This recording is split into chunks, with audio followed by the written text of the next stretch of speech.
கர்த்தருடைய பரிசுத்த நாமத்திற்கு மகிமை உண்டாவதாக. கேள்வி பதில் என்ற அடிப்படையில் சில பகுதிகளை நான் உங்களோடு உரையாட விரும்புகிறேன். இந்த பரிசுத்த வேதாகமத்தை வாசித்து பார்க்கிற பொழுது அநேக காரியங்கள் நமக்கு தோன்றுகின்றன. அப்படி தோன்றுகிறவைகள் நமக்குள் நிற்கின்றன. அதற்கு விடை காண நாம் துடிக்கின்றோம். உதாரணமாக, ஒரு மனிதனை, இந்த கேள்வி என்பதற்காக சொல்கிறேன், ஆரம்பம் முதலே கேள்வியாக இருக்கிறது. ஒரு மனிதனுக்கு நண்பராகிறார். அல்லது நம்முடைய பிரயாணத்தை எடுத்துக்கொள்ளுங்கள், வழி பிரயாணம். ஒரு பஸ்ஸில் ஏறுகிறோம், இல்லை என்றால் ஒரு ட்ரெயினில் ஏறுகிறோம், அல்லது சில பேர்கிட்ட லிஃப்ட் கேட்டு வண்டிக்கு பின்னாலே, ஈரூருளை வண்டிக்கு பின்னாலே மோட்டர் சைக்கிளில் நாம் ஏறுகிறோம். இப்பொழுது நடைபெறுகிறது என்ன என்றால், முதலாவது உங்கள் பெயர் என்ன என்று கேட்பார்கள். கேள்வி. அதற்கு பெயர் இந்த ஊர். உடனடியாக எந்த ஊர், எனக்கு இந்த ஊர் என்று சொல்வார். அப்பொழுது இவர் கேட்பார், உங்கள் பெயர் என்ன என்று கேட்பார். அதற்கு அவர்கள் பெயர் சொல்வார்கள். எந்த ஊர், இந்த ஊர். என்ன படித்திருக்கிறீர்கள், என்ன வேலை செய்கிறீர்கள், திருமணமானவரா, ஆகிவிட்டால் குழந்தை இருக்கிறதா, இப்படி கேள்வி மேல் கேள்வி மேல் கேள்வி மேல் அடுக்கிக்கொண்டே போய்கொண்டு இருக்கக்கூடிய காட்சியை பார்க்கிறோம். நான் பொதுவாக சொல்கிறது, உலகம் என்பது ஒரு கேள்விக்குறிக்குள்ளதான் அடங்கியிருக்கிறது. உலகம் ஒரு கேள்விக்குறிக்குள்ளதான் அடங்கியிருக்கின்றன.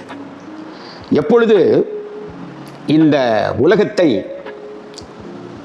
மனிதனை தேவன் சிருஷ்டித்து செம்மையானவனாக, நல்லவனாக அவனை சிருஷ்டித்து நல்லதை சிந்திக்கும்படியாக அவனுக்கு இதயத்தை வைத்திருந்தான். அந்த இதயத்திற்குள்ளே இவன் இல்லை என்றால் இந்த பூமியினுடைய ஈழ்ப்பு விசை வரைக்கும் இந்த பூமி, கடல், ஆழ்ந்த மச்சம், இன்னும் இருக்கக்கூடியவைகளெல்லாம் ஆண்டு கொள்வதற்கு ஏதுவாக இதயத்தையும் அவனுடைய உள்ளத்தில் வைத்தார் என்று சொல்லப்பட்டிருக்கிறது.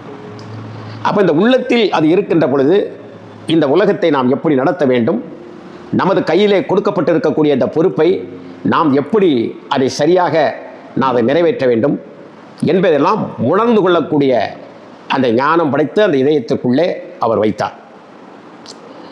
ஆகவே அவனுக்கு எல்லாமே ஒரு வெளிச்சமாக இருந்தது. எதை தொட்டாலும் வெளிச்சமாக இருந்தது.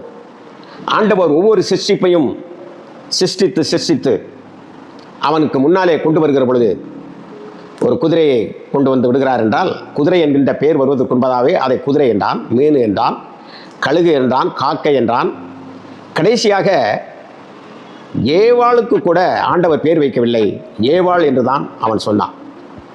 என்ன பேராக இருக்கும், என்ன பேர் வைக்கலாம் நினைக்கிய ஆண்டவரே அப்படின்னு சொல்லி எந்த விதமான கேள்வியும் அவனிடத்தில் இல்லை. எல்லாம் பதில் இருந்தது. கேள்வி என்பது எப்பொழுதுமே ஒரு இருள் சூழ்ந்த நிலை. பதில் என்பது எப்போதுமே ஒரு வெளிச்சம் சூழ்ந்த நிலை. என்னுடைய மகன் சரியாக 6வது படித்து கொண்டிருந்த பொழுது ஒரு கணக்கு, அந்த கணக்கை அவனுடைய ஆசிரியர் இடத்துல கேட்கிறான். ராமநாதபுரம் ஸ்மார்ட்ஸ் மெட்ரிக் மேல்நிலைப் பள்ளியிலே அவன் கேட்கிறான். அப்பொழுது அதெல்லாம் பரீட்சைக்கு வராதுடா, அதை விட்டுரு என்று அவர்கள் சொல்லிவிடுகிறார். ஆனாலும் கணக்கென்றால் ஒன்று விட வேண்டுமே என்று இவன் பல பேரிடத்தில் கேட்கிற பொழுது அந்த டீச்சர் இவனை அரட்டி உருட்டி சும்மா அமைதியாக இரு என்று சொல்லக்கூடிய அளவில் அது சொல்லிவிட்டது. அதற்கு பின்பு இங்கே ஒரு இங்கிலீஷ் ஆசிரியர், அவர் நல்லா படித்தவர், அவர் டீச்சர் ட்ரெயினிங்கில் வாத்தியாராக இருக்கிறார், சொல்லிக் கொடுத்து கொண்டிருக்கிறார். அவரிடத்தில் கேள்வியை இதை கேட்டார். 2 நாட்கள் அவர்கள் மாலையில் வந்து கரண்ட் இல்லாட்ட கூட மெழுகுவர்த்தியை பொத்தி வச்சுட்டு விடை போடுவார்கள். ஆனால் அந்த விடைக்கும் அந்த போடுகிற அந்த முறைக்கும் சரியில்லாமலே வந்து கொண்டே இருந்தது. அப்பொழுது இந்த ஆசிரியர், இவர் அந்த தர்மராஜ் அவர்களுடைய நண்பர் தான், அவர் என்ன செய்தார் என்றால், எங்களுடைய பிஎட் காலேஜில் வேலை பார்க்கக்கூடிய ஒரு கணித பேராசிரியர் ஒருவர் இருக்கிறார். அவர் பேர் எனக்கு மறந்து விட்டது. இந்த இரட்டையருடைய இந்த மண்குண்டு இந்த பகுதி தான் அவர் அடிக்கடி நான் பார்க்கிறவன் தான், வயது முதிர்ந்தவர் தான். அவரிடத்தில் கொண்டு செல்கிற பொழுது அந்த கணக்கை அழகாக படம் வரைந்து அதை சரியாக அதற்கு விளக்கம் கொடுத்து சொன்ன உடனே அதை அப்படியே கொண்டு வந்து இங்கே இவனிடத்தில் என்னுடைய மகனிடத்தில் கொடுத்த உடனே அந்த இருண்டு போன முகம் பிரகாசமான வெளிச்சத்தை போல அவன் முகம் வெளிச்சமாகி காணப்பட்டது. அப்பொழுது அந்த ஆசிரியர் சொன்ன பாருங்கள் முகத்தில் ஒரு பிரகாசம் ஆகுது. அப்போது ஒரு கேள்வி இருக்குமானால் அது ஒரு இருள், விடை கிடைத்தால் தான் அது எதுவென்றால் அது வெளிச்சமாக இருக்கும். இப்படித்தான் இனி என்ன செய்வது என்கின்ற ஒரு பயத்தை ஏதேன் தோட்டத்திலே வெளிச்சத்தில் நடந்து கொண்டிருந்தவர்களுக்கு, வெளிச்சமாகவே வாழ்ந்து கொண்டிருந்தவர்களுக்கு, வெளிச்சத்தை நோக்கி கொண்டிருந்தவர்களுக்கு ஒரு இருள் கசிவு ஏற்பட்டு விட்டது. அந்த விளக்கங்களை உங்களுக்கு நான் சொல்ல வேண்டாம், அது உங்களுக்கு தெரியும். இப்பொழுது இந்த ஆதாமும் ஏவாளும் ஆண்டவர் வருகிற பொழுது என்ன நடக்குமோ என்கின்ற கேள்வி எழும்புகிறது. முதல் கேள்வி அப்படி எழும்ப ஆரம்பிக்கிறது. முதலாவது அவன் சொன்னான், தோட்டத்தில் உள்ள எல்லா கனிகளையும் புசிக்க வேண்டாம் என்று சொன்னதுண்டோ என்று அவன் கேள்வியை ஆரம்பித்தான். அந்த கேள்வி கர்த்தர் தந்த வெளிச்சத்தை இவர்கள் இழக்கக்கூடிய அளவில் இவர்களுக்குள் ஒரு சந்தேகம் ஏற்பட்டு, ஐயோ நாம் இப்படி ஆகிவிட்டோமே, மீறி விட்டோமே, நிர்வாணம் ஆகிவிட்டோமே, எப்படி அவரை நாம் சந்திப்பது, அவர் இப்பொழுது வந்து விடுவாரே, வந்தால் நம்மளை என்ன செய்வாரோ, நீ சாகவே சாவா என்று சொல்லியிருக்கிறார் என்ற கேள்வி கேள்வி கேள்வி கேள்வி என்று அது எழும்பிக் கொண்டே இருந்தது. அப்போது அவர்கள் உடனடியாக எதை தேடுகிறார்கள் என்று சொன்னால், அவர்கள் தேடுகிற ஒரு காரியம் ஒரு அத்திமரத்துக்கு, ஒரு அரசலாக இருக்கக்கூடிய நெரிசலாக இருக்கக்கூடிய அத்திமரத்துக்குள் ஒளிந்து கொள்கிறார்கள். அந்த இடைக்குள் மற்றவர்கள் பார்க்காத வண்ணத்திலே அத்தி இலைகளை தைத்து அப்படி போட்டுக்கொண்டு ஒரு இருட்டை விரும்புகிறார்கள், இருளை விரும்புகிறார்கள். அதுதான் மிக முக்கியம். அப்படி அவர்கள் இருளை விரும்பி அந்த இருளுக்குள் நின்று கொண்டுதான் இப்பொழுது ஆண்டவர் வந்துவிட்டார், ஆதாமே என்று அவர் கூப்பிடுகிறார்.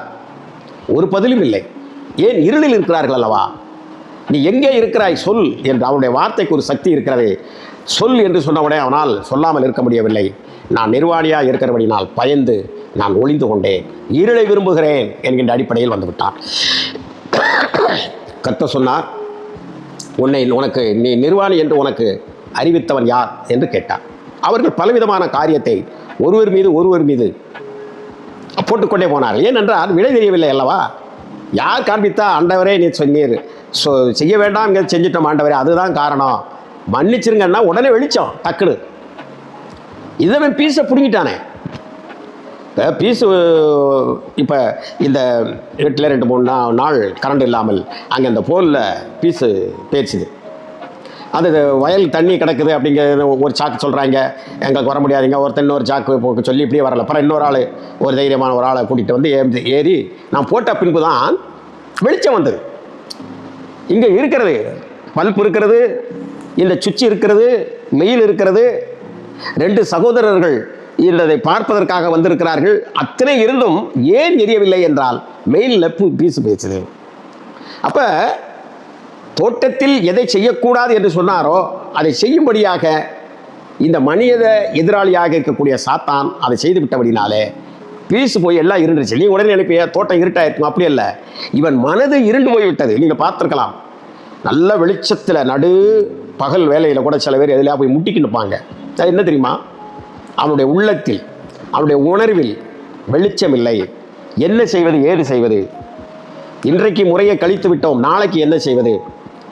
இன்று போய் நாளைக்கு வா, உனக்கு நான் பணம் தருகிறேன் என்று அவனிடத்தில் சொல்லிவிட்டோம். நாளைக்கு அவன் பணத்திற்காக வருவானே, அப்படி அவன் பணத்திற்காக வருகிற பொழுது நான் என்ன செய்வேன்? கேள்வி. என்னுடைய தாய், என்னுடைய தகப்பன் மரித்து போனார்களே, நாங்கள் இப்படி இருக்கிறோமே, எங்களுடைய நிலை என்ன? எங்கள் தலைமையிலும் அதிகமான எதிரிகள் இருக்கிறார்களே, எங்கள் சுற்றி இருக்கிறார்களே, நான் என்ன செய்வேன் என்கின்றதான கேள்வி. இந்த கேள்வி என்பதே மனிதனை ஒரு இருளுக்குள் கொண்டு போய் ஏதாவது ஒன்றை செய்ய வைத்து விடுகிறது. ஆகவே அந்த இருள், இந்த உலகமானது இருளும், இந்த உலகமானது கேள்வி நிறைந்திருக்கிறபடினாலே மனிதன் விடை கண்டுபிடிப்பதற்காக கஷ்டப்படுகிறான் வாழ்க்கையில். நான் அதான் முதலே சொன்னேன், ஒரு கணக்கு விஷயத்தை சொன்னேன் அல்லவா, இது போல தான் கண்டு கொடுக்குறேன். இப்பொழுது பதில் இருக்கிறது, அந்த பதிலை நோக்கி செல்ல வேண்டும் சரியாக. அதுதான் யாரிடத்தில் இந்த பதில் இருந்தது? இந்த 100 பேர் வேலை பார்க்கக்கூடிய ஸ்வாட்ஸ் அந்த மெட்ரிகுலேஷன் பள்ளியில் இருக்கிறவர்களிடத்தில் இல்லை. என்னுடைய நண்பர் தர்மராஜ் அப்படிங்கிறவர் அவரிடத்தில் இல்லை. இந்த ரெட்டியூரிலே இருக்கக்கூடிய ஒருவர், அவர் பிஎட் காலேஜில் அவர் வேலை பார்த்து கொண்டிருந்தார். அவர் ரிட்டையர்ட் ஆகிய பின்பும் கூட அவரிடத்தில் அந்த பதில் இருந்தது. அப்போ அவர் இன்னும் அவர் பைக்கிலே போய் கொண்டு இருக்கிற ரொம்ப வயதானவர். அவரிடத்தில் யார் படித்தாலும் அவர் 100க்கு 100 மார்க்கு கணக்கில் வாங்கி கொடுக்கிறார். அப்போ போக வேண்டிய இடத்தில் போகிறது வெளிச்சம் கிடைக்கிறது. இங்க 2 பேர் வர்றாங்க, எல்லா சுவிட்சையும் போட்டு பார்க்குறாங்க, ஒன்றும் எரிய மாட்டு, கடைசியில் பார்க்குறான் அங்கிருந்தே வரல அப்படிங்கிறான். அப்போ அதுக்குரியவன் ஒருவர் வந்த பண்பு தான், அவனை அணுகிய பண்பு தான், அந்த ஆள் போய் அந்த கரண்டை போட்ட பின்பு தான் லைட் எரிகிறது. அப்போ அது வரைக்கும் என்ன செய்ய? 2 பேர் வந்து இதை மாட்டுகிறார்கள், இதை அதற்கு கரண்ட் வேணுமே, என்ன செய்வது? எல்லா வேலையும் வராத மாமணியை பிடிச்சி இழுத்து வந்த மாதிரி அவர்கள் இழுத்து வந்து இந்த நேரத்தில் அப்படி இருக்கு அப்படின்ட்டு நமக்குள் கேள்வி எழும்புகிற. இல்லைக்கு அந்த ஆள் வரல, நம்ம என்ன பண்ணுறது அப்படிங்கிற ஒரு கேள்வி எழும்புகிறது. இதுபோல தான் பிரியமானவர்களே, காலையில் எழுந்த உடனே என் பிள்ளை பால் கேட்பானே, என்னிடத்தில் பால் இல்லையே, வாங்கி கொடுப்பதற்கு பணம் இல்லையே, கேள்வி பெற்ற தாய்க்கு வருகிறது. பிள்ளைகள், ஐயோ வாத்தியார் பென்சில் வாங்கி கொண்டு வர சொல்லியிருக்கிறார், அம்மாவிடத்தில் பணம் இல்லையே, அப்பாவிடத்தில் இல்லையே. அந்த காலத்தில் 10 பைசா பென்சிலு, அந்த 10 பைசா பென்சிலை நாங்கள் படிக்கிற காலத்தில் பென்சில் வேணும் வாங்கிட்டு வாங்கன்னு சொல்லும் போது கேட்குறதுக்கு பணம் இல்லாமல் இருக்கிறாங்களே, அடிச்சு போடுவாங்களோ அப்படிங்கிற ஒரு பயம்.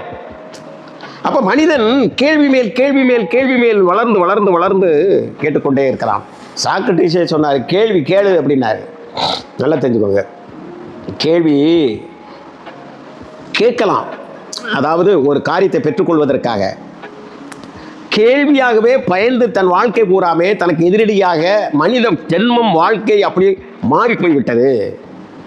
இப்பத்தான் சொல்லுகிறேன், இயேசு கிறிஸ்து சொன்னார், மனிதனுக்கு விடையே கிடைக்கவில்லை, எங்கு போனாலும் கட்டையில் முட்டுவதில் இருக்கிற, ஆகவே நானே மனிதனாக பிறந்து இந்த ஒரு ஒளியாக வாழ வேண்டும் என்று சொல்லி, என்னிடத்தில் வருகிறவன் இருளில் சந்தேகம் இல்லாத கேள்வி இல்லாத ஒரு நல்ல வாழ்க்கை வாழ வேண்டும் என்று சொல்லி அவர் மனிதனாக வந்து இந்த பூமியிலே 33 வருடங்கள் அவர் வாழ்ந்து பரிகாரம் உண்டு பண்ணுவதற்காக தன் ரத்தத்தை செலுத்தினார். அவரை யாரும் கொல்லவும் முடியாது, ஒன்றும் செய்யவும் முடியாது. பரிகாரத்திற்காக அதை அவர் செய்து முடித்தார் என்ற செய்தி நான் முந்தா நாள் அந்த செய்தியை கொடுத்திருக்கிறேன், முதல் செய்தியிலே கொடுத்திருக்கிறேன், பரிகாரத்திற்காக. இப்பொழுது பாருங்கள், அவர் சொல்லுகிறார், அவர் உபதேசத்திலே சொல்லுகிறார், என்ன சொல்லுகிறார் என்றால், நான் இந்த உலகத்துக்கு ஒளியாக இருக்கிறேன், என்னை பின்பற்றுகிறவன் இருளில் நடவாமல் ஒளியில் நடக்கிறான். அர்த்தம் என்ன தெரியுமா? கேள்வியிலே உழண்டு கொண்டு பதில் கிடைக்காமல் தெரிகிறவன் என்னிடத்தில் வந்தால் அவனுக்கு பதில் உண்டு. நீங்கள் உலகத்திற்குள் போனீர்கள் என்று சொன்னால் கேள்வியைத்தான் அனுப்புவாங்க. ஒரு வக்கீலை போய் பாருங்கள், ஒரு விஷயத்துக்கு இப்படி நடந்துச்சுன்னா இப்படி கேட்பாங்க, இப்படின்னா இந்த வக்கீல் இப்படி கேட்பாரு, நீதிபதி இப்படி சொல்லுவார், இந்த இன்ஸ்பெக்டர் இதை கேட்பாரு, அப்படி கேட்பாரு, இப்படி கேட்பாரு என்ற கேள்விகளை எழுப்புவார்கள். அப்போ நம்மளால் அவர்கள் சொல்லுகிறதிலே பாதி உயிர் நமக்கு போகிற மாதிரி இருக்கும். ஆனால் இயேசு இடத்தில் போனால் வெட்ட வெளிச்சமாக இருக்கும். இப்போ இந்த லைட்டு எரியுது, இது எரியாமல் இருந்து இது வீட்டுக்குள் வருகிற பொழுது நான் வந்த உடனே லைட்டை போடுவேன். எதுக்காக போடுகிறேன்? பூச்சி கிடக்குதா, வேறு எதுவும் கிடக்குதா, உள்ள வேறு என்ன வந்திருக்குதா அப்படின்னு சொல்லி லைட்டை போட்டு பார்க்குறேன். அப்போ லைட்டு எரிஞ்ச உடனே என்ன நடக்குது? இப்போ ஒரு பூச்சி, ஒரு சின்ன ஒரு பாம்பு நிற்குது வைங்களேன், லைட்டை போட்ட உடனே ஆஹாஹா என்ன அருமை, என்ன அருமை, எப்படி வெளிச்சம், எப்படி கட்டியிருக்காங்க வீடு, எப்படிலாம் லைட்டு போட்டிருக்காங்க அப்படின்னு அது அப்படியே துளி துளியாக குதிக்கும்? குதிக்காது. அது என்ன செய்யும் அப்படின்னா, பீரோலுக்கு அடியில் அல்லது பாத்ரூம்பு அல்லது இந்த சோபாவுக்கு அடியில் எங்கே இருள் இருக்குதோ அந்த இருளுக்குள்ளே போய்கிட்டு இருக்கும். ஏன் தெரியுமா? என்ன காரணம்? நன்மை செய்யக்கூடிய சிந்தனை, நன்மை செய்யக்கூடிய குணாதிசயம் அது இடத்தில் இல்லை. யாரை பார்த்தாலும் கடிக்கணும், யாரை பார்த்தாலும் திங்கணும், யாரை பார்த்தாலும் கொள்ளையடிக்கணும், எவனை பார்த்தாலும் அவன் நல்லா இருந்துடக்கூடாது. எங்கள் பக்கத்துலலாம் ஒரு ஆள் இருக்கிறாரு, ஒரு ஒரு 100 ரூபா கட்டு, ஒரு ஒரு ஒரு கட்டை சரட்டு எண்ணிட்டீங்கன்னா அந்த ஆள் கிறுக்கே பிடிச்சிடும். பண ஆசை, அதாவது நம்மகிட்ட இல்லையே இவன்ட்ட இருக்க எப்படி பிடுங்கலாம், இது எப்படி நல்லா இருந்துடலாம் அப்படிங்கிறதான ஒரு விஷத்தன்மை உள்ள ஒரு பாம்பு விஷத்தை போல அவர்களுக்குள் இருக்கிறபடினாலே அவன் இருளிலே அந்த மனுஷன் வாழுகிறான். ஏசி போட்டுருப்பான், எல்லாம் போட்டிருப்பான், போய் கேளுங்க, எடுத்தோடனே கெட்ட வார்த்தை தான் சொல்லுவான். ஒரு தாயை பேட்டி பேசினாலும் அம்மான்னு கூப்பிடுறதுக்கு ஒரு கெட்ட வார்த்தை சொல்லிட்டு கூப்பிடுவான். ஒரு தகப்பனை சொல்லனாலும் கெட்ட வார்த்தை சொல்லிட்டு சொல்லுவான். உறவினர்கள் சொல்ல கெட்ட வார்த்தை சொல்லிட்டு சொல்லுவான். அந்த அளவிற்கு அவனுக்குள்ள விஷ கிருமிகள் இருக்கின்றன. அதாவது அந்த மனித கொலைபாதகத்தினுடைய சிந்தனை இருக்கிறபடினால் மறைந்தே வளையான் திருட வந்து அவன் ஒளிஞ்ச, அவனுக்கு இருட்டாகி கரண்டே இல்லாமல் இருந்தால் அவனுக்கு சந்தோஷப்படுறான். எத்தனை வீட்டு பூட்டை உடைக்கலாம், என்ன செய்யலாம் அவன் நினைக்கிறானா இல்லையா? அப்போது இந்த இடத்துல நன்மை செய்கிறதுக்கு மனிதனுக்கு அந்த அறிவு இல்லாமல் போனது என்றால் அவன் இருளிலே வாழ்கிறான். அவனுடைய மாமிச கண்கள் தான் இந்த ஒளியை பார்க்கிறத தவிர அவனுடைய சிந்தனை எல்லாம் இருளுக்குள் தான் இருக்கிறது. ஆகவே தான் மனிதன் ஆரம்பம் முதல் கேள்வியாகவே வந்து கொண்டே இருந்தான். காசி முதல் கன்னியாகுமரி வரை எங்கெங்கோ சுற்றினான், எங்கெங்கோ அலைந்தான். இங்கேருந்து கிறிஸ்தவர்கள் வேளாங்கண்ணிக்கு போகிறேன், அங்கே போகிறேன், இங்கே போகிறேன், எங்கெங்கோ யாரோ மெக்கா மதினா எங்கே போனாலும் ஒன்று தெரிந்து கொள்ளுங்கள், உன் உள்ளத்தை தேடி வந்த இயேசு கிறிஸ்துவுக்கு உன்னை நீ முழுமையாக ஒப்பு கொடுத்துப்பார். கோவில் அல்ல, குளம் அல்ல, உன் உள்ளம், அவர் உருவாக்கியிருக்கக்கூடிய உள்ளமே கோவில் என்று சொல்கிறார். உள்ளே இருக்கிறவரை உலகமெல்லாம் தேடி வந்து கொண்டு இருக்கிறான். மனிதன் உலகம் முழுவதும் தேடுகிறான், கண்டுபிடிக்க முடியவில்லை. சமாதானத்தை பெற முடியவில்லை, அவனுக்கு சந்தோஷம் இல்லை, மகிழ்ச்சி இல்லை. அவரை உள்ளுக்குள் தேடிப்பா, அவரை கூப்பிடு. தெய்வமே என் உள்ளத்திற்குள் வாரம் என்று சொன்னீரே, நீர் வாரும். நான் சுத்த உள்ளவன் தான், தீய நினைவுள்ளவன் தான். என் வாழ்க்கையில நிறைய கேள்வி இருக்கிறது. இனி நான் என்ன செய்ய போகிறேன்? என் வாழ்க்கையில என் பிள்ளைகளை வைத்துக்கொண்டு என் சூழ்நிலைகள் இப்படி இருக்கிறது, நான் என்ன செய்ய போகிறேன்? தெய்வமே நீர் எனக்குள் வாரும், என் வாழ்க்கை, என் கேள்வியை எனக்கு விடை தாரும், எனக்கு வெளிச்சத்தை தாரும் என்று கூப்பிட்டு பாருங்கள். உங்களுக்கு அது நடக்கும். அகஸ்திய சித்தர் தன்னுடைய 31வது, என்னுடைய நினைவுகள் சரியாக இருந்தால் 31வது சுலோகம் என்று நினைக்கிறேன், சில இடங்களிலே சொல்லியிருக்கிறேன். அவர் சொல்லுகிறார், ஒரு கடவுள் எப்படி இருக்க வேண்டும், என்ன கோணத்திலே அந்த அகஸ்திய சித்தர் அந்த கடவுளை என்ன கோணத்தில் பார்க்கிறார் என்றால் ஒளியாக பார்க்கிறார். அவரை சொல்லுகிறார், வணங்குவாய் ஜெகஜோதி ஒருவனாய் மாநிலத்தை ஒரு நொடியில் வகுத்து குணமான மனிதனை மண்ணில் படைத்து குவளையத்தில் தான் உதித்த குருவாய் வந்து சனமான சம்சாரம் ஒன்றும் இல்லாமல் தவத்தை போல் இருந்து அன்பான சித்தர்களை இழுத்து போட்டு அகன்ற தலம் சென்றவனை அண்டுவாயே அப்படி சொல்றார். அகன்ற தலம்னா பரலோகம். அங்கிருந்து பூமியிலே வந்து ஒளியாக வந்து, நல்லா கவனிச்சு சொல்ல, ஒளியாக வந்து அன்பான மனிதனை படைத்து, ஆதாம் ஏவாளை படைத்து, அவர்கள் வீழ்ச்சி விட்டு அவருடைய சமுதாயம் மோசமாக போன பொழுது குவளையத்தில் இந்த உலகத்தில் மனிதனாக தானே பிறந்து அன்பான சித்தர்கள், 6 சித்தர்கள், 12 சித்தர்கள், 12 சீடர்களை தன் உள்வாங்கி தன்னுடைய போதனைகளை அவர்களுக்கு கொடுத்து உலகமெங்கும் புறப்பட்டு போய் இதோ ஒளியை கண்டுகொண்டோம், கேள்விக்கு பதிலை கண்டுகொண்டோம் என்று உலகம் முழுவதும் பறைசாற்றுங்கள் என்று சொல்லிவிட்டு மீண்டும் அகன்றதலம் அந்த பரலோகத்திற்கு சென்றிருக்கிறார். மீண்டும் ஒரு நாள் உங்களையும் என்னையும் சேர்த்து கொள்வதற்காக வந்திருக்கிறார். அந்த உலகத்தில் நாம் வாழ்ந்து கொண்டிருப்பது ஒரு கூலி வாங்குவது போல் வாழ்ந்து கொண்டிருக்கிறோம். பிரியமானவர்களே, ஒரு செம்மையான வாழ்க்கை வாழுங்கள், நல்லதை சிந்தியுங்கள், உங்களுடைய தாய் தகப்பனை நேசிங்கள், அவர்களை அன்பாக நேசிங்கள். கடவுள் உங்களுக்கு கொடுத்த முதல் ஒரு பரிகாரமாக உங்களுடைய வாழ்க்கைக்கு இருக்கக்கூடியது உங்களுடைய தாய் தகப்பனை நேசிங்கள். உறவுகள், உங்களுடைய இரத்த உறவுகளை நேசிங்கள். உங்களுடைய உடன்பரப்பு பக்கத்தில் இருக்கிறவர்களை நேசிங்கள். எல்லாரையும் ஒன்றுமோல் கருதுங்கள். எல்லோரும் ஒரு தடவையாவது உங்களால் கொடுக்க முடியாது உணவு நீங்கள் சாப்பிடுகிற பொழுது ஏழை எளியவர்கள், திக்கற்றவர்கள், கஷ்டப்பட்டவர்கள், கண்ணீர் விடுகிறவர்கள், என் பக்கத்தில் இன்றைக்கு பிரயாணத்தில் போய் ஒரு மெலிஞ்சு போய் ஒரு அம்மா போச்சே, அதெல்லாம் சாப்பிட்ருக்குமா? கடவுளே, அவங்களுக்கெல்லாம் உணவு அழியும் ஏசப்பா அப்படி என்று சொல்லி சாப்பிடுங்கள். அது உங்களுக்கு சுகர் வராது, ப்ரெஷர் வராது, ஒன்றும் வராது. அப்படி மகிமையான வாழ்க்கை வாழுங்கள். உலகம் கேள்விதான், இயேசு பதிலாக இருக்கிறார். கர்த்தர் உங்களை ஆசீர்வதிப்பாராக. ஆமே ஆமே.